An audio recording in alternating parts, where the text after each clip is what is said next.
Guys? James from Bolt Bros here. Just want to go over the injury report, the Friday injury report. Obviously, it's not the final one, but let's talk about it and let's get into it, guys. Bolt Bros, let's go. I'm Dale Henley. You watching the Boat Bros podcast? Let's do it!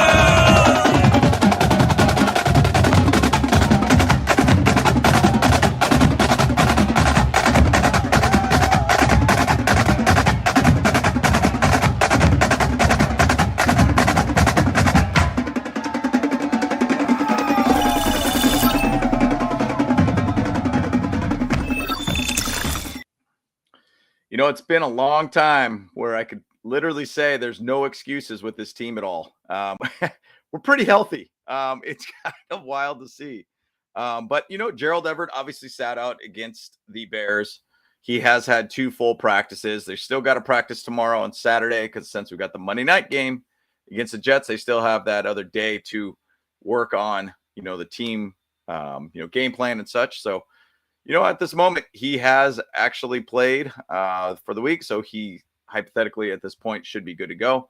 Morgan Fox did have 2 light practices, a little bit of an oblique injury there. Still, we'll see how he goes for Saturday. My thoughts is he'll probably be back. Jalen Guyton, earlier in the week, they did talk a little bit about that. Jalen Guyton sounds like he should be a go and be activated this week. So another 2 full practices. He's looking good. Good to be able to have a guy like that back, a guy who could be a downfield runner for us, a guy that could be our downfield threat, speedy guy. Hopefully that knee is looking good. He does have full speed. Let's see how it goes. Justin Herbert, full practice. He ain't going anywhere. He's an Iron Man. He's going to keep playing. Ribs with Eric Kendricks. He's got 2 light practices so far. We'll see how that pans out. My thoughts is that he'll be fine. Tito Obonia with his knee injury. Now, we're basically in about the 3rd week now since they've been activated from the IR. They still have to actually be officially put on the squad. So this is the week that it will happen. So I assume it'll probably be either Saturday or Sunday that we'll have kind of notifications that they'll officially be on the squad. Now, that does mean that there's going to be a little bit of moves that do happen from that point. My thoughts is that when Trey McKinney got let go, that they were going to end up bringing in, Jalen Guyton or Tito Obonia and leave that spot open for him. But there's going to be 2 guys that need to find a way on the team, and there's going to be 2 people that are going to be moved around. So we'll see where that leads at this point. Josh Palmer did not practice. Per today, I didn't hear much of a update on this with Josh Palmer.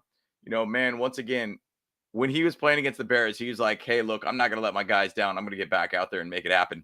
He was bouncing off the field on one leg to get to the sidelines. That guy has been an absolute stud on the field for us, and he's only getting better as a player. So really cool to be able to see him putting his body on the line for the team. Now we also got Kenneth Murray on the list here too, with just light practice. Did not practice on Thursday.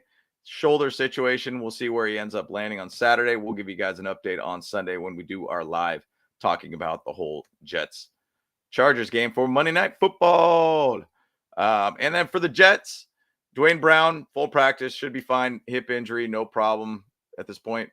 Mekhi Becton, I can never say his name. Man, their O-line is really beat up all around. Light practice, full practice today.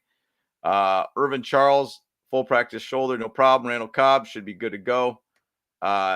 Xavier Gibson, light practice with an ankle injury. Still, we'll see where he goes from there. Chaz Surratt is the one guy that is out so far, has not practiced this week as one of their linebackers. And then when you see Joe Tippmann, O-line quad situation, light practice, LinkedIn Tomlinson, light practice, has not had full practices at this point. So, man, I'll tell you what, their O-line is beat up. So their left tackle, their center, their right guard or left guard. So basically their left side of their O-line at this moment for the Jets is quite beat up all around. Even to say that, we'll see kind of where this leads with them, but they cannot afford the ability to not have an O-line against our D-line. They will eat for sure if that happens, where they do not have their full O-line on the field. So, for the most part, once again, guys, just recapping it, Chargers have no excuses at this point. We are a pretty healthy team all around. We are a team that actually came off of a very, very complete game. We have the ability to be able to do some really good things, which we saw in the Bears game. Now, once again, it was against the Bears. Not saying they're not great, but at the same side, every NFL franchise is still professionals. Bottom line, guys, it's awesome to be able to see a very healthy team. Josh Palmer's really the concern at this point. Joey Bosa's not on the injury report at all either. You know, Mac is not even on there too. Everybody's looking pretty good. So we'll see where Josh Palmer's at, you know, going after tomorrow. And then we'll see if it could be just a game time decision potentially on Monday. So either which way, guys, appreciate the support all the way. Always, guys, please like the video, subscribe to the channel if you've not. Put some comments below. We love talking with you guys all around. So excited for the game on Monday. We're going to have a couple things going on this weekend. We're going to be interviewing a Chargers player on Saturday, Deion Henley. So we're excited to be able to meet with him and chat with him. And then Sunday, we will be doing a live talking about the game and such too. So keep an eye out for it, guys. Once again, guys, James from Bolt Bros. Let's go.